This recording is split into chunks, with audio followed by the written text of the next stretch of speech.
Hello, welcome to Wildcraft. I just thought I'd start from here. I've just put in the full inner Firebreak all the way along this section. So I thought I'd start from here because this is a bit of an interesting site, because there is drainage that runs off here, and uh, so surface water runs off the top and underneath, and one of the ways that you can get a millennia dominated sward to become self-protecting is to increase the biodiversity.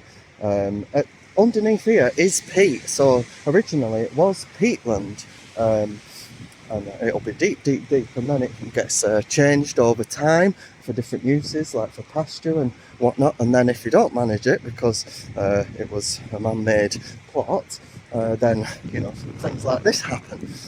So the way that you can do that is by using water and water collecting species and increase the biodiversity, i.e. moss. So sphagnum moss, it absorbs 20 times its own weight in water, and you need a living moss layer there to create new peat, like as it is now, and it has set on fire before, and every time that happens, the carbon goes out, and it's not got that layer of protection, so it's always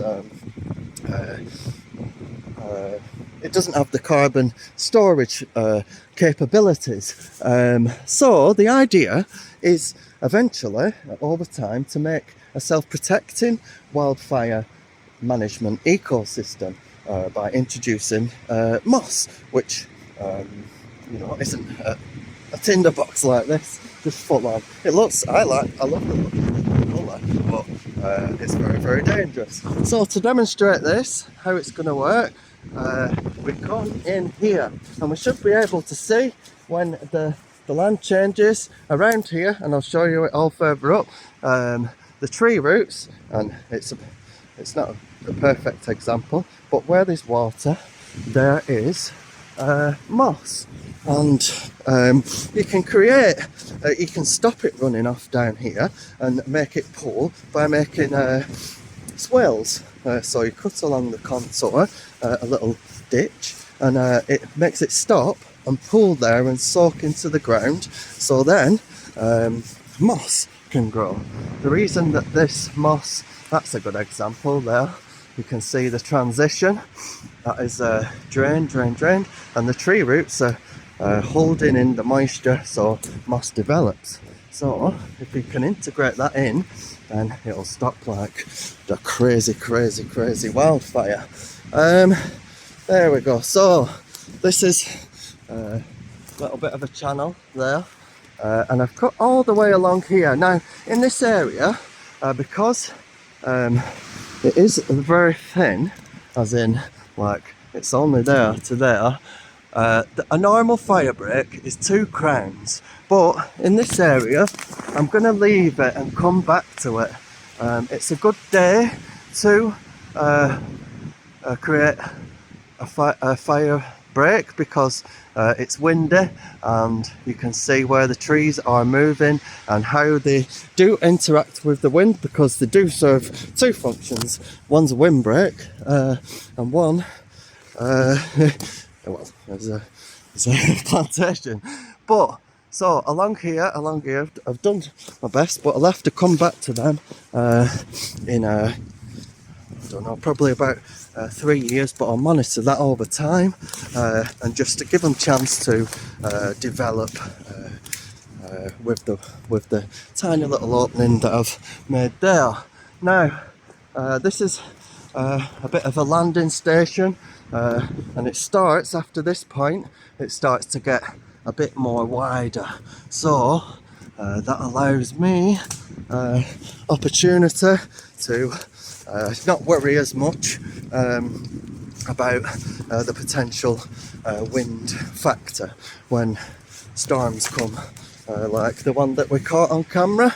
So all the way along here, and we've come, so all this needs tidying up, but I'll try and do a little well, as much as I can, just by myself, but it's a lot more fun when you've got other people to make the paths. So the paths, now we're back at Air Hub now. There we go, you can see Air Hub there.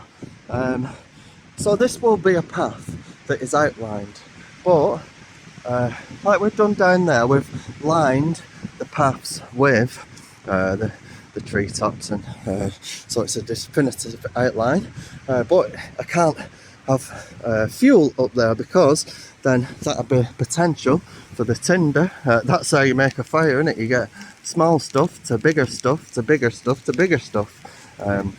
What is it? Tinder, kindling, sticks and logs. So in this area now, it's a different approach.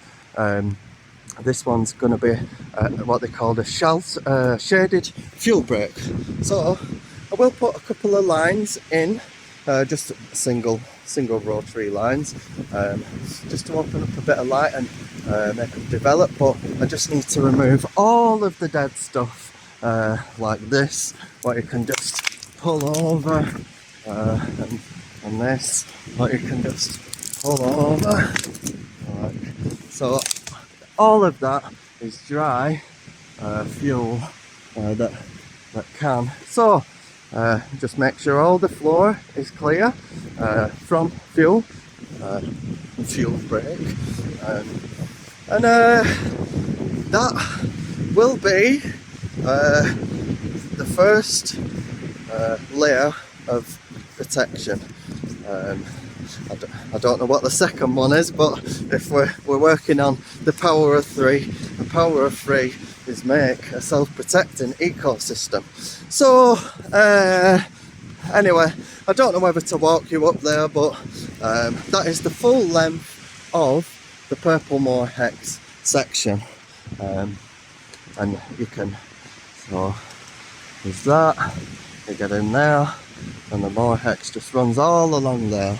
Now, there's not much else I can really say apart from that. Maybe look at the wind though. What's this? And with crazy winds like this. Oh, I missed it there. There we go. So crazy winds like that. This is why I've cut these on right angles. In the UK, the wind usually comes from the southwest. The sun's in the south, the southwest.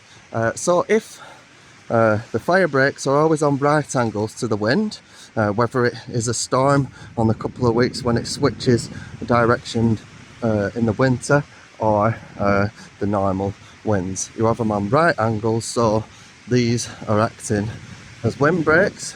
The reason in the cinematic tunnel corridor they got wind front is because there was in line, so there were wind tunnels. So the wind comes and it sort of rushes through there, and because it hasn't been thinned, it acts as a wall, so it starts to push, and that, you end up with all the wind throw like that.